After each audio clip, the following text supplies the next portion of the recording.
ஒரு செம்பு தண்ணி எடுத்துக்கங்க. அத தோசைக்கல்ல ஊத்தி அதுக்குன்னு வழக்கமா ஒரு விளக்கமா வச்சிருப்பீங்கல்ல, ஆமாங்க, அத அடிப்பக்கமா திருப்பி சரிங்க, வரட்டுன்னு ஒரு 4 இழுப்பு இழுத்து சரிங்க, நல்லா கழுவி விட்டுருங்க. சரிங்க. ஒரு கிண்ண நிறைய மாவு எடுத்து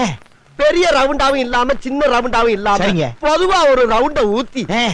4-5 வெங்காயத்தை போட்டு அள்ளி பொடி பொடியா நறுக்கி அப்படியே மேலாப்ல பரபர தூவி விட்டு, சரிங்க, ஒரு நீளமான கேரட் எடுத்து அதையும் பொடி பொடியா நறுக்கி, சரிங்க, அப்படியே மேலாப்ல பரபர தூவி விட்டு, சரிங்க, ஒரு 16 கரண்டி நெய் எடுத்து, சரிங்க, அதுல 6 கரண்டி நெய்ய உள் சைடு அப்படியே லேசா விளாவி விட்டு, சரிங்க, 10 கரண்டி நெய்ய தோசைக்கு வெளி சைடு அப்படியே மேலாப்ல விளாவி விட்டு, சரிங்க, இட்லி பொடி இருக்கு பாத்தீங்களா,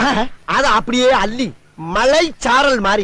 அதை மேலாப்ல பரபர அப்படியே பேய விட்டு, சரிங்க,